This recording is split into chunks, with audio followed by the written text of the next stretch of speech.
Kita semua enggak. Bayangin nih ya, saya nggak tahu kalau orang Manado, tanya aja nih orang Batak. Anaknya menikah sama Cina, Chinese.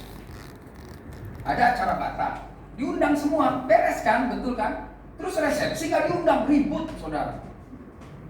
Bayangin nggak, saya mesti menjelaskan kepala orang yang umurnya udah 65, yang udah dari kecilnya, sampai bilang nggak bisa. Itu hotel satu kepala 400.000. Yang bikin itu si keluarga yang Chinese.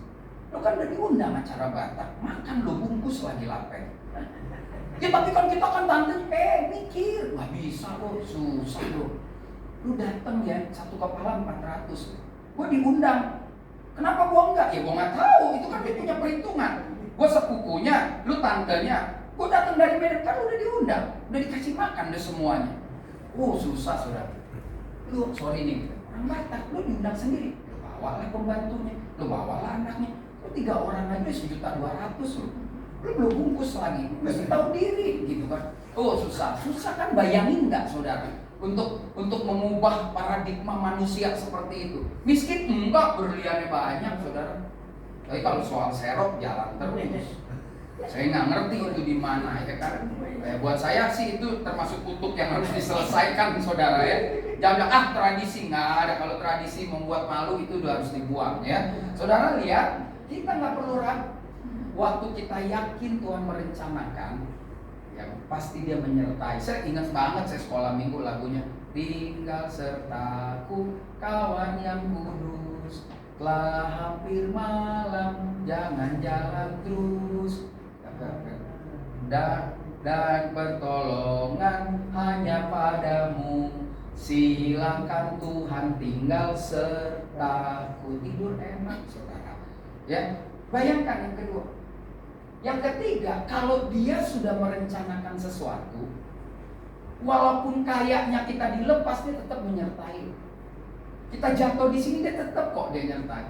Dan dia memberikan kekuatan supranatural. Saya sebulan ini lagi bahas supranatural benar, orang lumpuh berjalan benar, ya. Tapi dukun juga di Sukabumi bisa bikin orang lumpuh berjalan.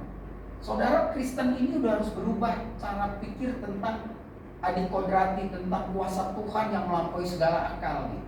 Benar, kita juga senang kalau buta melihat, tapi setan juga bisa bikin buta melihat. Setan juga bisa bikin kasih duit ya Pak ya. Kita bisa kasih duit tuh, buktinya gubernurnya ditangkap. Apa itu dari Tuhan? Ya juga. Ya kan? Jadi harus hati-hati. Harun lempar tongkat jadi ular, Firaun lempar tongkat juga jadi ular, sama. Cuma terakhirnya Tuhan menang, ularnya Tuhan, telan ularnya dia. Tapi semua yang dibuat Tuhan dia bisa buat, kecuali menyelamatkan orang dia nggak bisa, atau dia mungkin memukul Tuhan. Tapi yang lain-lainnya dia punya kuasa juga, nggak main-main saudara. Nah, waktu Tuhan tetapkan Abraham kan seperti itu sama, masuk dalam rencana. Perhatikan baik-baik. Lalu keturunannya menjadi penguasa di Mesir. Alkitab bilang kira-kira 360 tahun mereka menjadi bangsa yang besar, yang luar biasa, sampai akhirnya pemerintahan berikutnya membuat mereka jadi budak. Di sini yang saya katakan ada kekuatan adikodrati. Kekuatan adikodrati adalah kekuatan mujizat. Saya ingat banget almarhum pendeta Daud Palilu, itu orang Toraja, itu di GKI dulu. Dia bilang begini, saya masih kecil, mujizat itu jangan lo cari-cari di Senayan, nggak ada gunanya gitu. Dia bilang setan juga bisa. Saya masih kecil tuh, saya marah juga deh ngomongin. Mujizat itu kalau kamu nih, semua orang nggak mau main sama kamu udah nggak punya duit, saya masih remaja, pokoknya hidup lo susah, bapak lo susah, tapi lo tetap berharap sama Tuhan, itu mujizat. Kenapa? Karena Tuhan nggak lo lihat, tapi lo percaya. Jadi saya pikir-pikir, ya mujizat itu ya betul juga. Saya punya kekuatan tetap bertahan, walaupun saya udah nggak punya duit, teman memfitnah saya, semuanya meninggalkan saya, dia tetap pegang firman Tuhan. Meskipun ayah ibuku meninggalkan, Tuhan gak pernah tinggalkan. Itu mujizat, dia bilang. Dan saya renungin sampai detik ini saya masih ingat gitu loh. Mujizat itu pokoknya lu percaya Yesus sampai mati, walaupun lu gak lihat Yesus, gitu mujizat. Karena gak semua orang bisa begitu saudara. Yang sering di gereja aja mau kelahi gitu ya, yang bahkan sudah mengalami mujizat spiritual aja bisa meninggalkan Tuhan. Tapi kalau kau tetap bertahan, itu baru keren. Nah, supranatural itu seperti begini. Peristiwanya sama. Yang sana lakinya digondol setan, yang ini juga laki digondol setan. tapi yang ini mati bunuh diri, yang ini tetap ke gereja. Itu namanya adikodrati, kekuatan supranatural yang melampaui kekuatan orang normal. Normalnya kalau istri selingkuh atau suami selingkuh ya matilah, bunuh diri. Hidup kayaknya hampa pak, gitu. Dulu ada lagunya, ibarat air di daun keladi, ya kan, orang Melayu tahu kan, cinta hampa. Tapi kenapa ada orang gak punya duit tetap haleluya puji Tuhan, yang ini gak punya duit jadi mencuri. Nah, bagi saya kekuatan yang melampaui kekuatan lahiriah itulah adikodrati. Contoh kalau seorang atlet, dia latihan angkat besi cuma kuat 100 kilo, saudara. Dia ulang-ulang cuma 100, 101 pun gak bisa. Lalu tiba Asian Games dia bisa angkat 102 kilo dengan kekuatan yang melampaui kekuatan biasa. Besoknya diulang sampai dia pensiun gak pernah lagi sampai 100. Makanya rekor-rekor nasional itu kan lama dipecahkannya. Dibutuhkan kekuatan spesial hari itu juga. Nah, bangsa ini ketika menjadi besar, makanya mereka akhirnya Tuhan ingat janjinya, disertailah mereka keluar. Saudara, saya ulang dikit. Lalu Musa sebelum mati memberikan tongkat estafet kepada Yosua. Lalu Yosua udah di depan nih, udah di depan, tinggal masuk. Dia berhadapan dengan tembok yang sangat besar yang gak mungkin bisa dirubuhin.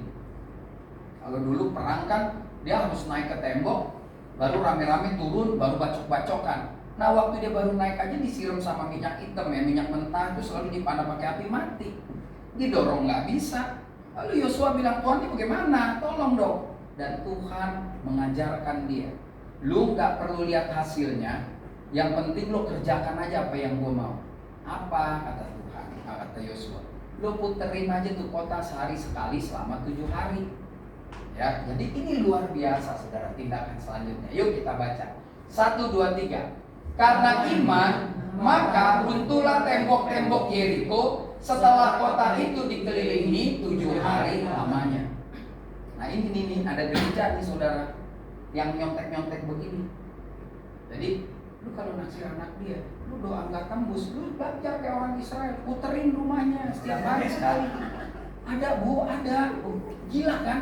Saya berharap di gereja ini jangan ajar-ajarin orang gila lah. Mengasihi Tuhan juga mesti pakai kepala. Kan Alkitab bilang dengan akal budi. Jadi puter-puter lah, hari ke-7 digebukin orang sekampung. Saat pamri mau nyolong kali ini muter-muter. Ya saya cinta, saya lihat orang Israel. Maka imannya yang dicontoh, bukan peristiwanya Bapak Ibu. Jadi banyak anak Tuhan yang gak mau belajar dan gerejanya tidak mengajarkan. Saya puji Tuhan, sorry bukan saya bilang level kita lebih bagus. Sorry banget nih. Ya emang orang Protestan itu lebih realistis gitu, lebih baik menurut saya. Bukan karena saya bilang saya setiap minggu besok khotbah di karismatik tepuk tangan nangis jatuh jumpalitan, tapi dia tahu saya orang GKI gitu kan. Saya nggak pernah mau bahas-bahas aduh saya kesiantar KKR bawa artis si Lydia Kandau semua, rame gitu kan. Saya khotbah habis itu saya duduk terus Pak nggak ada altar kok, nggak ada, saya nggak biasa. Tapi di sini budayanya gitu. Oke, Batak semua nih, nggak karu-karuan.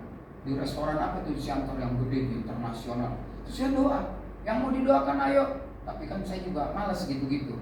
Saya suruh waktu itu almarhum Nindi Elis, Bobby Wan, ada hamba Tuhan yang akan doakan kamu. Ya saya turun, saya doakan 1-2 orang. Saya turun saudara, saya percaya dengan kuasa Tuhan ya, tapi saya nggak percaya dengan apa yang saya alami. Karena saya waktu turun, saya berdoa nih, ada orang Batak nangis. Saya doain, Tuhan Yesus dia jatuh. Saya tahu kalau ada kuasa, saya tahu dong. Saya jatuh, saya bilang Tuhan kok nggak ada rasa apa-apa, kenapa dia jatuh? Ya dong, saya fan aja orangnya.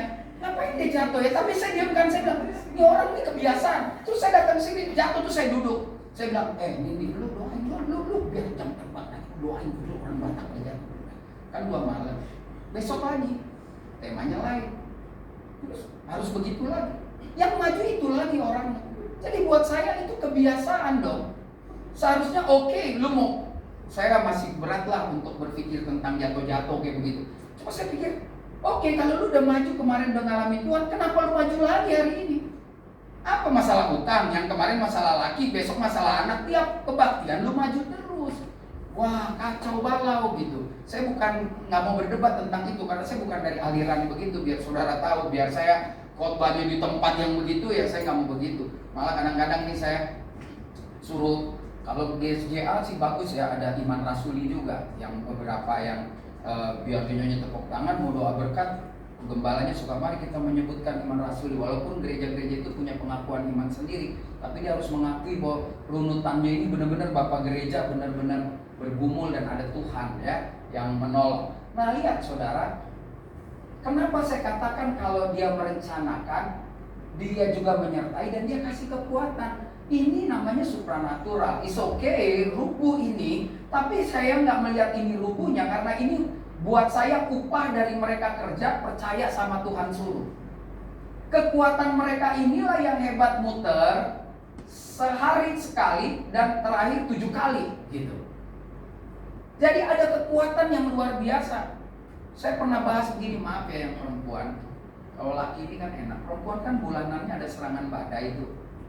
Seminggu ya suka berantem, suruh laki gue lagi emosi nih. Padahal lo tinggal pergi ke dokter, pergi ke Indomaret, lo tinggal beli tuh alat-alat buat mengatasi. Bayangin gak dia 40 tahun kalau di jalan menstruasi, melahirkan, sepatunya gak ada yang robek. Apakah itu bukan kekuatan supranatural? Jadi kita tuh lebih enak daripada orang Israel, tapi ngeluhnya masih banyak loh saudara. Jadi ini apakah kita mesti disuruh jalan dulu 40 tahun baru kita benar? Kan jangan dong ya. Nah, yang ketiga ini mengajarkan kepada kita bagian-bagian yang penting. Percaya bahwa penyertanya kan